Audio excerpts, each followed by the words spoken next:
Peace to the 12, man. Y'all see the title. This man wrote about Ethiopians that ruled in the Middle East.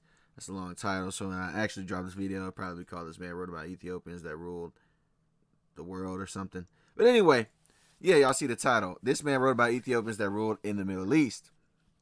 And this man on the screen is an archaeologist, and we're going to be going on to his book. This guy was born in the 1800s. And he's going to let you guys know that, yeah, once upon a time, the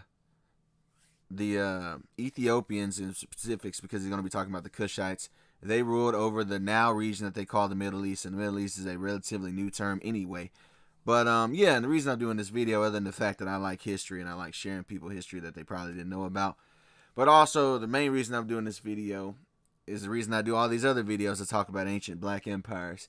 See, the modern day so-called black man in mass, they know very little about the fact that we have way more accomplishments than we ever will get credit for, and I don't expect these other people to give us the credit. I just want you to read up on these things, and that's not even to say that I'm Ethiopian, because I'm not, but this is just an example to show you that once again the so-called black man was in rulership throughout the Middle East, and that's not the only area, but that's what this video is about.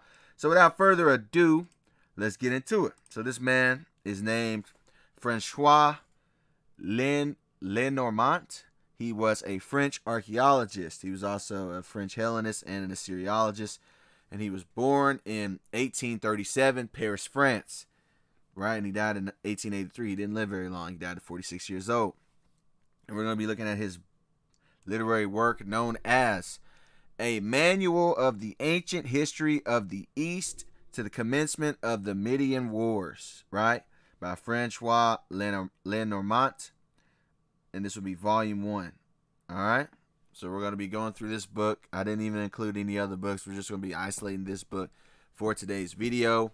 I'm going to read what he says, and I'm going to add my little 2 cents. Might throw in some more game in there, and then that'll be the video. So let's get into it. So we're going to go to page 58 of Ancient History of the East by François Lenormant, and we're going to go to the highlighted portions, and I'm going to skip over to the other highlighted portions for sake of time. So let's get it. It says, according to the book of Genesis, Ham had 4 sons, Cush, Mizraim, Phut, and Canaan. The identity of the race of Cush with the Ethiopians is certain, right? And we go down to here. It says, it seems certain that the Hamitic race inhabited at first a great part of Western and Southern Asia before the arrival of the children of Shem, who drove them out from thence. Nimrod, a descendant of Cush, reigned in Babylon, built Erech and Calneh in the land of Shinar, and established there the first of all empires. So Nimrod, who was an Ethiopian, who goes back to Cush, he created the first of all empires. Really, it's the first of all empires after the flood. Right? But that's a whole nother video. Which I guess you would call it post-Diluvian world. Right? The Hamites were the first inhabitants of the country bordered by the Oxus, extended towards the upper course of the Indus, whence is derived the name Hindu Cush, right?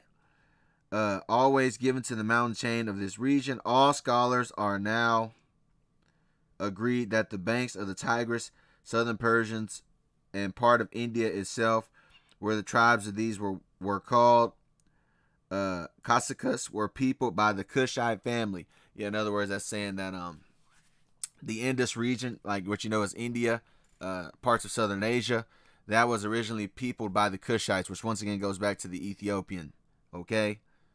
And I've actually did a video on that already, so I'm not going to touch on that too much. But just want to say, before being occupied by the descendants of Shem and by the Aryans of the race of Japhet. There are also good reasons for believing that the Carians, the original inhabitants of a great part of Asia Minor, were of the race of Ham. And lastly, the same race exercised in early times an uncontested sovereignty on the coast of Carmania and Gadrosia along the Indian Ocean, and once and over all the south of the Arabian Peninsula. All right, so now we're gonna break this in by parts on this page. So let's go back to here on page 58, where it says, according to the book of Genesis, Ham had 4 sons, Cush, Mizraim, Phut, and Canaan. The identity of the race of Cush with the Ethiopians is certain, and that can be backed up. All you gotta do is go to Genesis chapter 10, verse 6, where it says, and the sons of Ham, Cush, and Mizraim, and Phut, and Canaan. Now Cush, as he said, Cush is the father of the Ethiopians. This is Eastern Bible Dictionary, Cush, which equals black. And the word Cush itself means black, kawash. Then we go down to here. He says, Nimrod was a great Cushite chief. He conquered the Akkadians, a Turanian race, already settled in Mesopotamia, and founded his kingdom. The Cushites mingled with the Akkads and so forming the Chaldean nation. But notice it says Cush equals what? Ethiopia. Ethiopia, right? Right, so that's pretty self-explanatory. And Nimrod is a descendant of Cush, which we will get to that in due time. So let's go to another part of that same page. We break it on this part. It says, it seems certain that the Hamitic race inhabited at first a great part of Western and Southern Asia. Before the arrival of the children of Shem, who drove them out from thence, Nimrod, a descendant of Cush, reigned in Babylon, built Erech and Calneh in the land of Shinar, and established there the first of all empires. Right? So, actually, we can keep going. We talked about the Indus. All scholars are now agreed that the banks of the Tigris, southern Persia, and part of India itself were inhabited by the Cushite family. Yeah. So, let's break into the regions he's talking about. So, he mentioned Western Asia. Well, what is considered Western Asia? That would be your modern day Iraq, Syria, Turkey, and Iran. Right? Civilizations like Sumer, Akkad, Babylonia, and Assyria. Right? Then he mentioned Southern Asia. Southern Asia is what would be known as Bangladesh, Bhutan, India, Maldives, Nepal, Pakistan, and Sri Lanka. And sometimes they include Afghanistan. That's all part of South Asia. And mind you, this is where the Cushites were. Cushites are descended from what? Or the Cushites consist of who? The Ethiopians, right? Who are what? So-called black people, right? Nimrod is the son of Cush. Let's prove that. Genesis chapter 10, verse 8. It says, and Cush begat Nimrod. He began to be a mighty one of the earth. He was a mighty hunter before the Lord Yahawah. Wherefore it is said, even as Nimrod, the mighty hunter before the Lord Yahawah. Then you go to Micah 5 and 6. It says, and they shall waste the land of Assyria with the sword, and the land of Nimrod in the entrances thereof. Thus shall he deliver us from the Assyrian when he comes into our land, and when he treads within our borders. So even in the time of Micah, it tells you that the land of Assyria was also known as the land of Nimrod. You know why it was called the land of Nimrod? Because Nimrod expanded all the way to what is now known as Assyria. Real simple. And just to show you that Nimrod is, of course, the father, just in case you don't know what begat means, other versions of Genesis 10 and 8, it says Cush was the father of Nimrod. He was the ancestor of Nimrod. He fathered Nimrod, father of Nimrod. So that means what? Nimrod was an Ethiopian, right? Now remember, Cush is the father of the Ethiopians. He was also the specific father of Nimrod, which means Nimrod was an Ethiopian, which means Nimrod today would be considered a so-called black man. And yet, when we look up Nimrod, this is why I tell you, you can't trust anything these people say, especially these modern quote-unquote historians. A lot of these modern quote-unquote historians, they're pushing a narrative. They're not even pushing the damn truth. And that's why when you type in Nimrod on Google, you get this, man. Right? You get this guy looking like the damn liver king, right? The damn crazy ass Idumean who was out there eating damn raw meat and acting like the raw meat was giving them gains, but really it was them steroid shots he was putting in his backside. Allegedly, even though I don't even want to say that's, I think that's pretty much out there. But anyway, this is what they say Nimrod looked like, right? Right, this is what they say Nimrod looked like. Straight up lies. So I just wanted to go into that. And then also, like I mentioned, I talked about the Hamites were the first inhabitants of the country bordered by Oxus extended towards the upper course of the Indus, which is derived from the Hindu Cush, also given into the region. Yeah, I've already did a video on that. I'm not going to touch on that. You guys can go watch my video. It's called Buddha is Nimrod in the Bible, and then I did this one. This historian proves that the original Buddha was black, because in India there are statues of so-called black people, right? Because those were the Cushites that he was talking about. I'm not going to go into that video. I already did an hour video. You guys can go look it up, right? And this historian, by the way, his name was Godfrey Higgins. He was born in the 1700s. The guy on this picture here. But anyway, continuing on. Another part I said in that page was, there are also good reasons for believing that the Carians, the original inhabitants of a great part of Asia Minor, were of the race of Ham. And lastly, the same race exercised in early times in uncontested sovereignty on the coast of Carmania and Gedrosia, along the Indian Ocean, and over all the south of the Arabian Peninsula.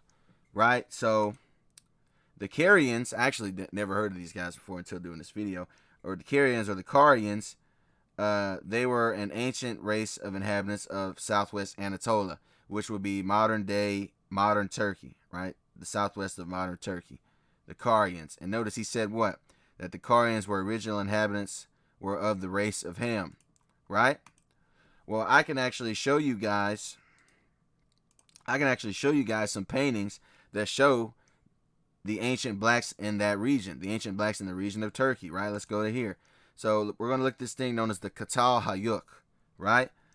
The Katal Hayuk is a major Neolithic site in the Middle East located near Konya in the south-central Turkey, right?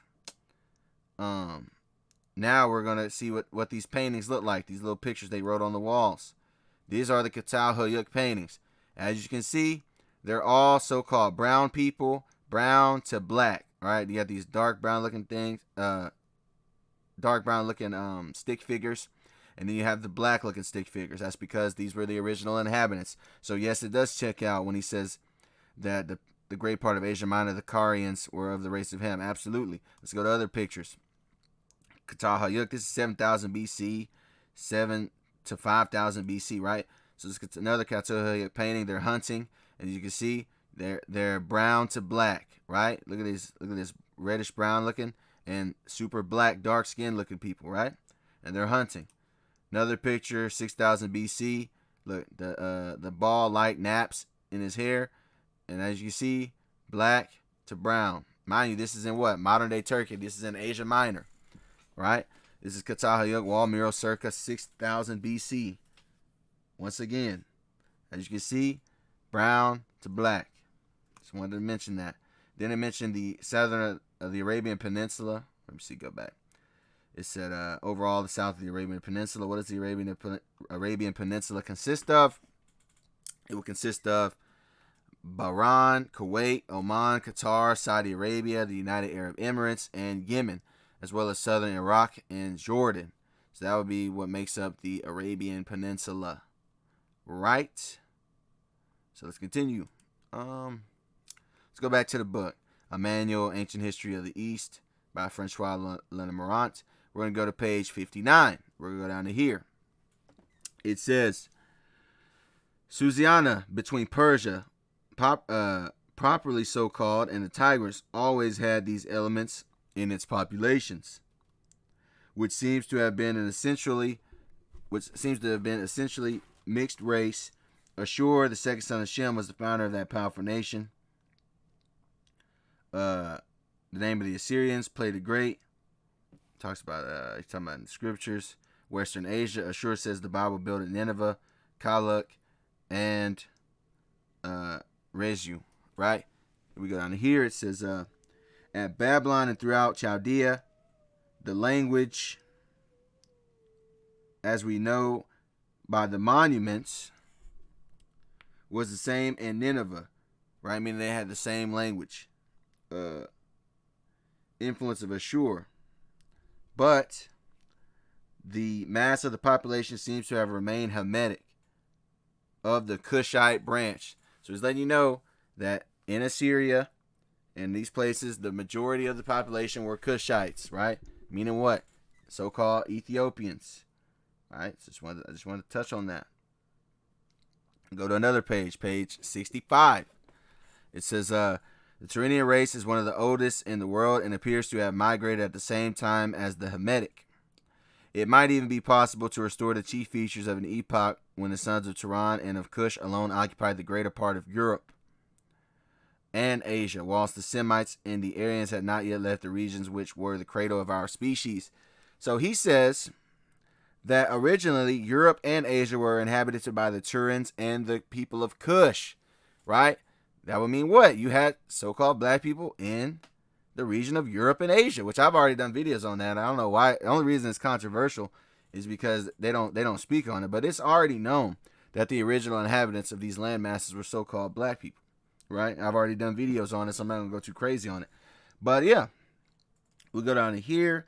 He says, this was the course of events in Western Europe, where the the descendants of the ancient Iberians, are possibly the last remains of this original population in Hindustan, in the interior of Persia, and in Carmania, where the southern coast was occupied by Cushites. So the Cushites occupied Carmania,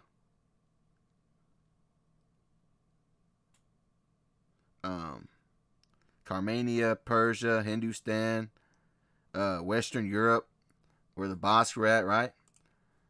So the Cushitic people, they were in these regions. I've already done videos on it, right? I had a bunch of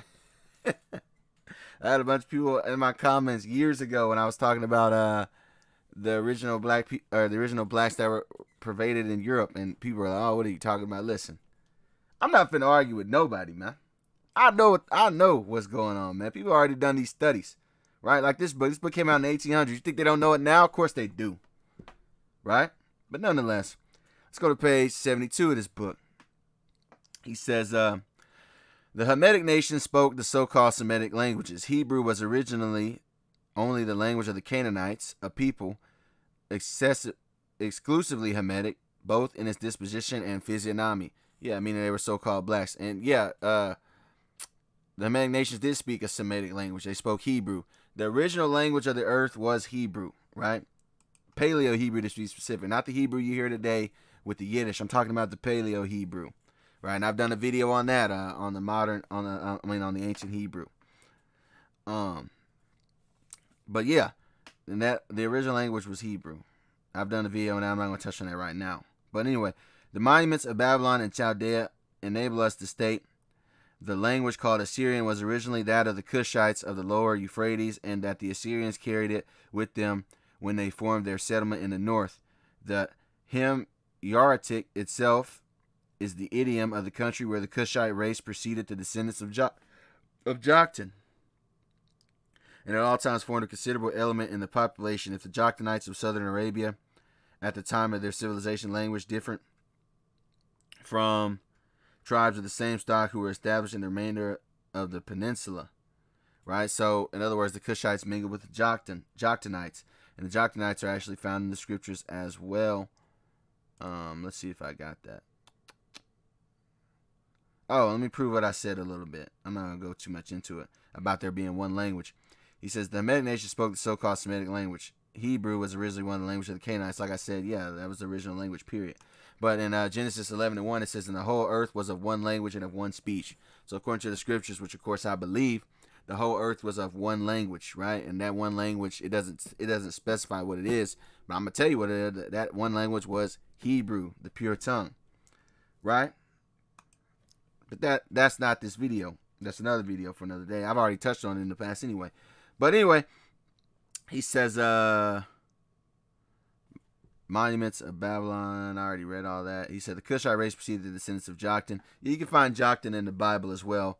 Joktan is mentioned in Genesis 10 and 29, 1 Chronicles 1 and 23, Genesis 10 and 26, 1 Chronicles 1 and 20, Genesis 10 and 25, 1 Chronicles 1 and 19.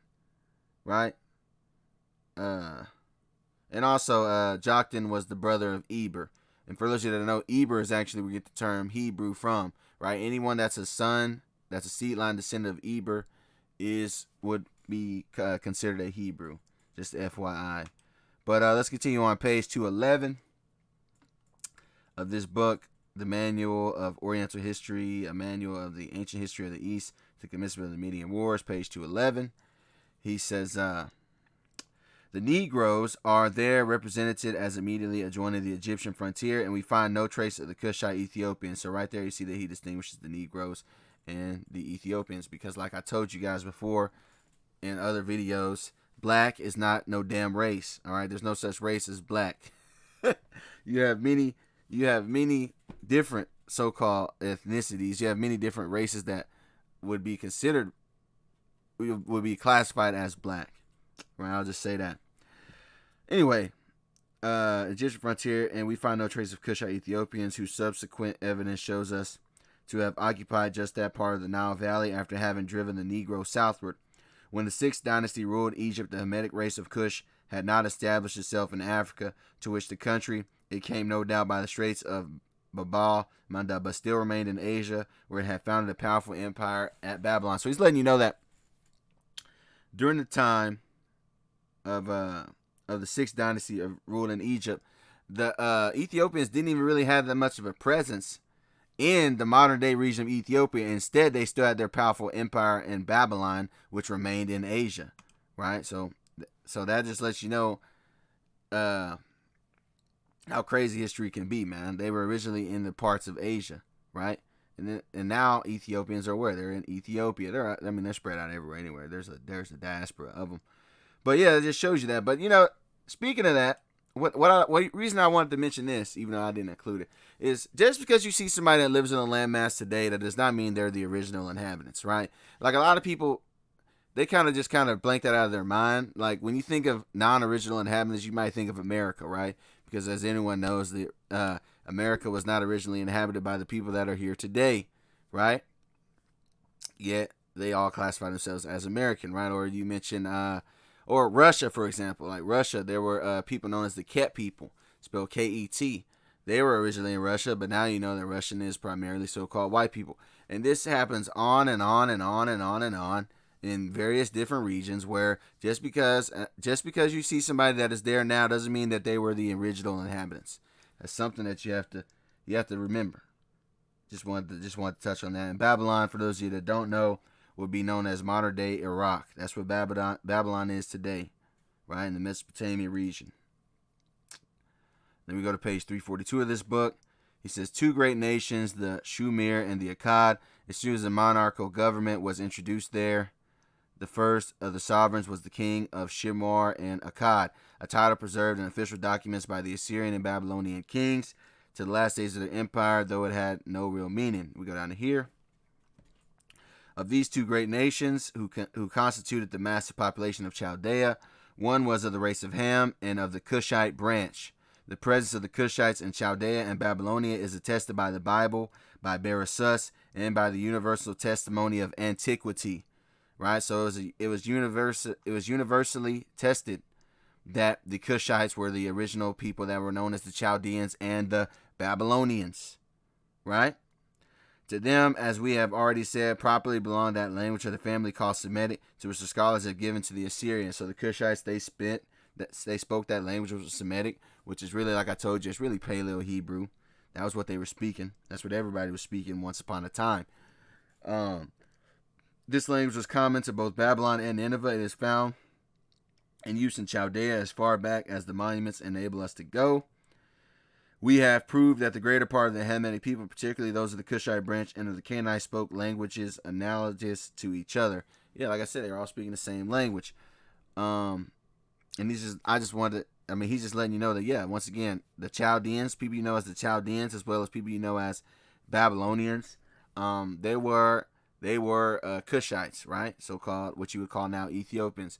Of course, they were actually multicultural because you had many different people that were in that region. Much like you have today, where you see like in America, and they say it's a melting pot and all that. There's no new thing under the sun, right? And notice it said the Canaanites and the Cushites had the same language. It talks about that in Isaiah 19:18, where it says, "In that day shall 5 cities in the land of Egypt speak the language of Canaan, and swear to the Lord yahawah of hosts, one shall be called the city of destruction." Now, the language of Canaan that it's talking about, the language of Canaan is Hebrew. I think he mentioned that himself. Earlier. Wherever he mentioned it at. But yeah, the language of Canaan is Hebrew. Right? Let's go to the next part, page 343. He says, there were at the same time Elamites of the Semitic race, Susianists proper, and Arphasians of the Turian family, Usians, a branch of the Arians, and Cushians, descendants of Ham of the Cushite branch, each preserving their distinct nationality and living side by side. Like I said, they live side by side with each other, as do now the various races of Hungary. Right? So, he said the Carians. I couldn't really find much on the Carians, but I found something. But I just wanted to mention that Elam in the Bible would be, the Elamites would be the what you know as the Dravidians of today, right? The people of the southern region of India. The Dravidians, these would be your ancient Elamites, right? I might do another video on the Elamites at some point in time. But going back to this, where it says the Cushites, spelled Cossaenes,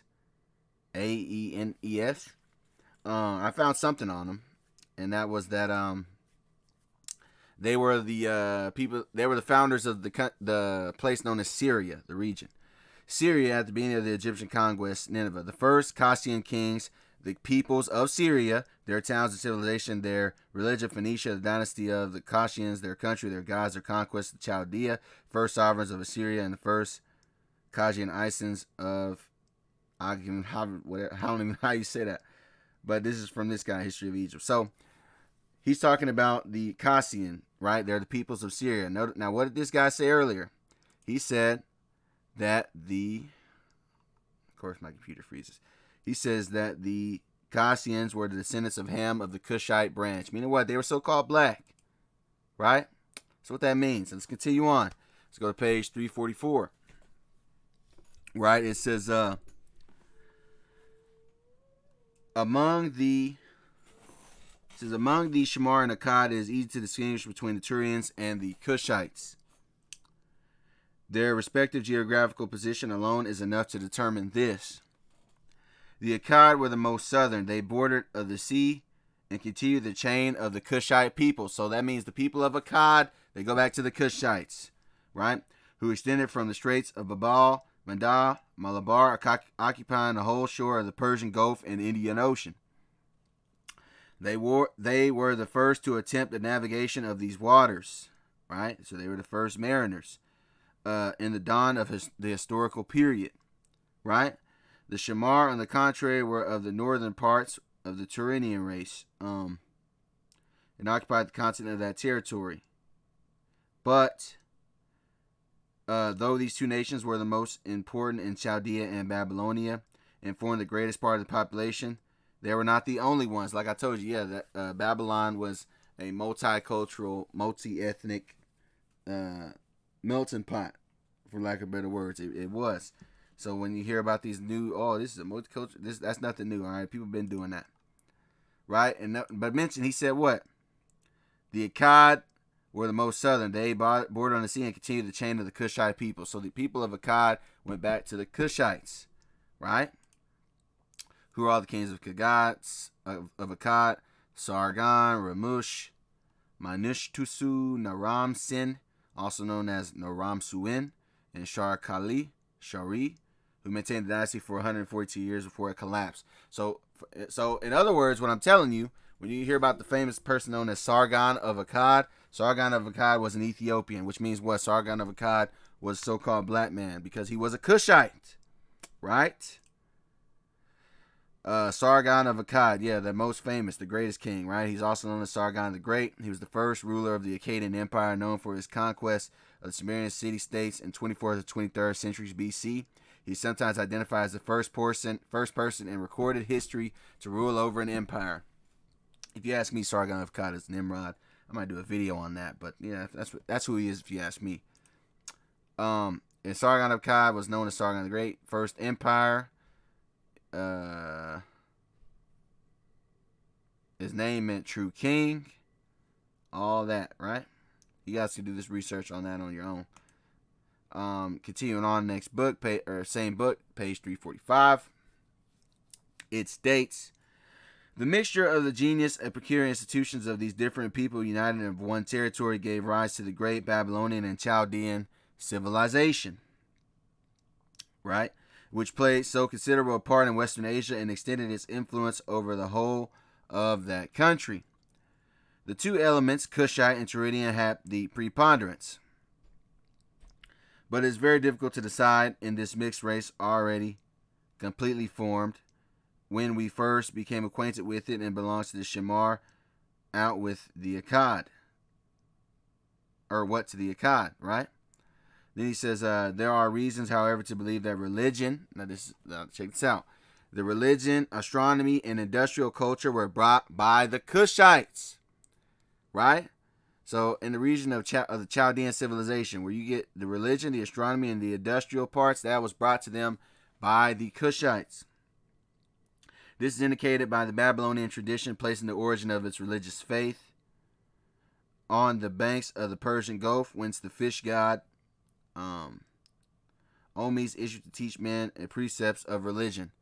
Right? And let me say this too. You know, a lot of mythological figures that you hear about, they were actually real people that were alive, right? Like a lot of things when you read about the so-called fish deities, right? These little pagan idols they have. A lot of those things, they go back to Noah, right? Like I think Vishnu, his name really means man of rest, right? The man of rest was Noah, right? Noah that you read about in the Bible. A lot of these mythology things that these heathens worship, they really were just real people that were alive, right? That's a whole nother video for another day. That'll be a huge video. But yeah, I mean that's where it really goes back to. Like Saturn, the pagan god Saturn, that goes back to Adam, right? But that's a whole other video. That's actually one of my first videos I ever made. Actually, was me comparing me drawing parallels between the pagan god Saturn and Adam, found in Genesis. But I just wanted to include that, right? And I'm sure this Onis, the so-called fish god that taught men the precepts of religion, I'm almost certain that this is just a bastardized version of the heathen's interpretation of Noah. I'm almost sure that's probably what it was. But nonetheless, it says what? That Cushites were responsible for religion, astronomy, and industrial culture. They brought that to the Chaldean nations, right? So religion, which means they brought a social and cultural system that includes beliefs, practices, morals, worldviews, and more. Astronomy, they brought scientific studies on celestial objects, phenomena beyond Earth's atmosphere, including stars, planets, galaxies, other cosmic bodies, examining their properties, motion, and composition using telescopes and other instruments to understand the universe as a whole. And they brought in industry, which means what? They had a group of manufacturers or businesses that produced a particular kind of goods or services. So the Cushites were bringing in religion, astronomy, and industrial advancements to the Chaldean nations. Right? We're going to go to page 347 as well as 346. It says, what is certain is that the Chaldeans imposed themselves equally on the two great constitutional elements of the population of the country, no doubt by conquest, and they remained there as superior and learned caste, having both sacerdotal and military supremacy. They belonged neither to the race of Shem like the Assyrians nor to the race of Ham, like the Akkad or Cushites of the lower Euphrates, but they were already established in the midst of Akkad in the time. So I just want to let you go. Once again, he says the Akkad are related to the Cushites, right? He reminds the reader again that Akkad equals Cushite. Continue on page 345. He says, hold on, let me scoot up. In this state, the first regularly organized government in the world, the preponderance and dominion among the various tribes belonged at first to the Hamites of the Cushite race. So he just told you that the first regularly organized government in the world were the Cushites, right? So, so in other words, the various tribes belonged to the so-called black man. The so-called black man created the first government world civilization, right? And Cush says the book of Genesis begat Nimrod. He began to be mighty one of the earth. He was a mighty hunter before the Lord. Wherefore, even as Nimrod, the mighty hunter before the Lord, it talks about the king of Babel and all the things he established, right? I'm going to break this down individually, right? So, as again, it says, in this state, the first regularly organized government in the world, the preponderance and dominion among the various tribes belonged at first to the Hamites of the Cushite race, right? So that tells you that. It tells you what? The first ever organized government was founded by so-called black people. Let's go to this other part I took apart. Cushite race. Cush says the book of Genesis begat Nimrod. He began to be mighty on earth. Yeah, beginning of the kingdom was Babel, Erech, Akkad, Calneh, the land of Shinar. Out of the land went forth ashore, built at Nineveh in the streets of the city, and Calneh, between Nineveh and Calah, the same as the great city. Yeah, you can read about that in Genesis chapter 10, verse 8. It tells you about Nimrod establishing his cities. Genesis 10 and 8. And Cush begat Nimrod. He began to be a mighty one on the earth. He was a mighty hunter before the Lord Yahawah. Wherefore it is said, even as Nimrod, the mighty hunter before the Lord. In the beginning of his kingdom was Babel, and Erech, and Akkad, and Calneh, and the land of Shinar. Out of that land went forth Ashur. That's where you get the Assyrians, and built Nineveh, and the city of Rabath, and Calah, and Rezin between Nineveh and Calneh. The same is a great city. Then we go down here. It says, the invaluable passage in the inspired book he's talking about is the Bible, furnishes us with facts of the highest importance in the primitive history of Mesopotamia. We see there first that the Semites of the race of Ashur remained there a long time mixed with the Cushites of Chaldea, and did not leave it until after the commencement of historical times, when they immigrated to the north, undoubtedly to escape the Cushite dominion, found a near state distinct from the first, and founded the Assyrian cities. This lengthened sojourn together explains why the Assyrians and Babylonians had the same language and civilization, in spite of the difference of their origin. Right? And that just once again shows you multiculturalism, the idea of multiple cultures coexisting in one society, with a majority and minority groups, right? A melting pot, the metaphor for a society where many different types of people blend together as one. Like a lot of people try to contribute this to, Rome, it was so multicultural. Egypt, it was so multicultural. America, it's so multicultural. That's nothing new, all right? The Babylonians did it too, all the way back in the day. It was multicultural all the way back in the day, right?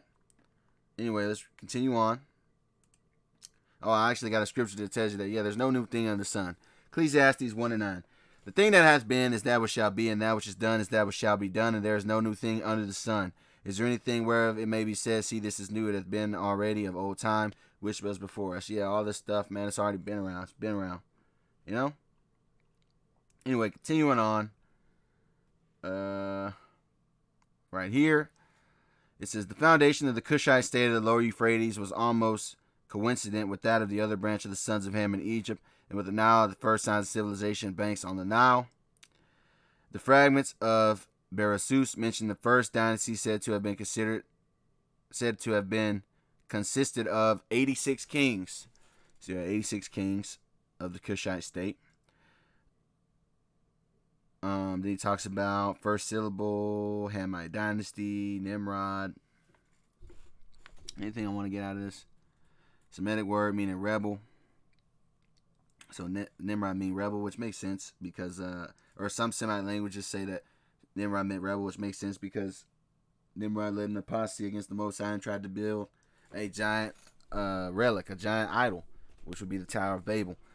And by the way, the Tower of Babel is spoken of in many things. Like in Egypt, they called it the Tower of Tongues. The Tower of Babel was also mentioned in the Aztecs. Because why? The Tower of Babel was a real thing. It actually happened. Right? But nonetheless, why do I have this? Possibly the name preserved Berosus' traditional surname. Oh, surnames of the Hamite dynasty. It may have meant like son of Cush. So they had royalty names, and they'd always go back to like Cushum or Cushion or something like that. And that's because they were they knew all the way back then that they were sons of Cush. That's why they kept it as their surname. Just as the name given in the book of Genesis to that personage of Nimrod, Semitic word meaning rebel. Evocus, according to Berosus, had for his successor Kamabelus, the original form of the name Shamash Bel, servant of Bel, right? So servant of Bel, servant of Cush. Seems to admit this easy restoration. Like the Incas, for example. They had something known as Sapa Inca, and they would always be, this is Sapa so-and-so, like meaning sole ruler, son of the sun, right? And, there are many other things that have surnames, like they keep the title of Caesar, keep the title of Czar, keep the title of Kaiser, keep the title of whatever, right? Just to name a few. But continuing on, we go to page 350 of this book. He says, the Hamites of Babylon, on the other hand, spread themselves over the fertile plains of Chaldea as far as the Persian Gulf. Their supremacy was marked by progress in industrial arts and in science, united with those superstitious and mythological ideas and traditions to be met wherever the Cushites had established themselves, right? So, in other words, the Hamites, the Cushites, when they were in the region of Chaldea as well as the Persian Gulf, their supremacy led to advancements in industrial arts and sciences as well as their mythology, right? Their contribution to the history of the development of humanity by agriculture, mining of both common and precious metals, and commerce by land and sea. The population increased rapidly on the fertile soil. Cities were multiplied. Arts and sciences began to be developed. This is all talking about the Cushites, mind you. Astronomy took its rise under that clear sky, while at the same time the ruins of the ancient primitive faith revealed to the ancestors of the human race arose a system of worship of the sun and other heavenly bodies, the foundation of the religion of those lands. So the Cushites, they started that. They started they started astronomy. They started the worship of the so-called heavenly bodies, right? Which the scriptures tell you not to do, but they started that. The Assyrians had carried with them same part of this civilization in their immigration to the north. So they carried these teachings with them. The Assyrians did. They continued to live under the direct and almost exclusive influence of the Babylonians who had preceded them in the march of civilization and were their instructors in everything that belonged to it. So they were all taught by the Ethiopians, the Cushites. And that's why, like I told you guys earlier, that a lot of mythological figures or real people that existed, yeah, a lot of times when you read about different of these pagan, fake, false gods, a lot of them go back to Nimrod as well and other people. Like Nimrod, like we read about things like Hermes and things like, like light bearers, the people that carried the fire, meaning the enlightenment. They taught them these things, how to smith, how to do things like that. That's talking about Nimrod, man. That's what it's talking about. And it's also talking about Cush, who was the father of Nimrod. But once again, that's I'll do a video on that in of itself. But talking about the Persian Gulf, the Persian Gulf consists of Iran, Iraq, Kuwait, Oman, Qatar, Saudi Arabia, United States, Emirates. And then it talked about how the Cushites brought with them the development of humanity, agriculture, mining, precious metals, commerce of land and sea. They brought sciences, industrial arts, mythologies, right? So this was all the Cushites. They brought industrial arts, which is a school of subject that teaches students how to use tools and machines to create objects. Science is a systematic way of studying the natural world through observation and experimentation. Mythology are myths, are traditional stories that are often supernatural characters and events in the distant past, right? To continue on, how long have we been? 42 minutes in. Damn, it's going to be an hour video. It is what it is. Anyway, page 300 and, what does it say? 51? Or is that 54? I'm not sure. But it says, after a duration that we have no means of estimating, the first Cushite or Akkad dynasty of Babylon was overturned by a foreign invasion rather than 2,500 years before our era. Right? And then he talks about how the Japhites came into that land later on, even though these Japhites might have actually been Edomites, but that's yet to be seen. I haven't really done my research on that yet.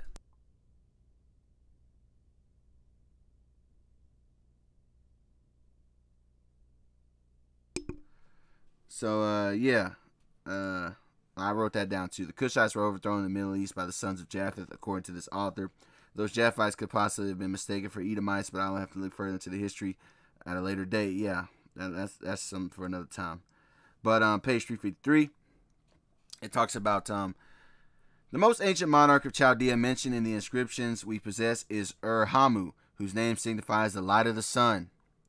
He was known to classical antiquity and considered so completely legendary that Ovid related to the mythological story of Clyde and Lacothea as having occurred in his family, right? And Ur-Nammu, that goes back to Ham, right? But they call him now Ur-Nammu, right? And he's remembered today for his legal code. It's the oldest known survival example in the world, his legal code, Ur-Nammu, right? Just wanted to mention that. Now they call him Ur-Nammu. But it goes all the way back to the Cushites, right? Who are the descendants of who? Ham. And this is still talking about Ur-Nammu, because this is the next page, 354. He's still talking about Ur-Nammu. He says he was the builder of the great pyramid of Ur, right? Like I said, Ur-Nammu, like in the scriptures when you read about Ur of the Chaldees, Ur is a title, right? Ur or Chaldea, whereas we have seen, as well as Borsippa, was laid the scene of events connected with the Tower of the Tongues. Tower of Tongues would be the Tower of Babel. You can read about that in Genesis the 11th chapter, verses 1 through 9, right? To build the city. But you can read on that for that. These facts enable us with little doubt to place Ur-Nammu at the very commencement of the empire in the Cushite or Akkad dynasty of Nimrod, like I said, and rather towards its commencement than its end, right? So he's linking it back to Nimrod as well. Ur-Nammu, yeah, Hamu, it goes back to Ham, hence the word Ham. Recent discoveries withdrew this king from the realms of fable and placed him in the full light of historical truth. He was the great builder among all the kings of the old Chaldean Empire. He built at Ur, in addition to the great pyramidical temple dedicated to Sin, the moon god that fortified walls of the city, Nippur, a temple of air goddess, and mother gods and all that. So this Ur-Nammu guy, he was responsible for creating all these mythologies, right? They known him as the great builder. Once again, this is talking about Nimrod, right? Like it's a lot of this is talking about Cush and Nimrod and Ham. He stamped on the building. The bricks had been found in ruins of Lower Chaldea, but there is no trace of the reign of North Babylon, son of Ur-Nammu, temple of Ur. And he talks about a lot of people have the title of Sin. Sin was named one of their gods. I believe he was what? The moon god? Or something like that. One of those gods. And people would have names like Naram Sin, Sin Sayat, meaning what? They would keep sin. That was because that was a pagan god. Right? That actually kind of comes all the way back to now, where you have Sinbad, right? And even in what they call Islam, you have that moon, that crescent moon, that goes back to the pagan worship of the moon, right? That's another video for another day. This is the close analogy, and the formation of the name seems to indicate a large group of princes. Evidently, however, many generations later belong to the same royal family. Yeah, they have that Sin surname. These all, as a chief element in their names, have the name of the god Sin, the great god of the city of Ur, whose worship seems to have been peculiar to the Cushite race. So it goes back to the Cushites, for they carried the observance with them wherever they went, while Sin played. Right? Let's continue. Page 355. Only got like 1, 2, 3, 4, 5, 6. Only got 6 more slides. 355, it says, now we have already attempted to show that this idiom of this family, improperly called Semitic, was the national language of the Cushites of the monarchy of Nimrod. Yeah, they spoke a Semitic language. Under the primitive kings whom we have had named, the birthplace of the political life of the empire, its focus in the center appears to have been in the south of Chaldea, near the Persian Gulf, in the very heart of exclusively Cushite or Akkad country. Next part. Page 359. Oh, this is talking about how they had an understanding of how metals worked and smithing.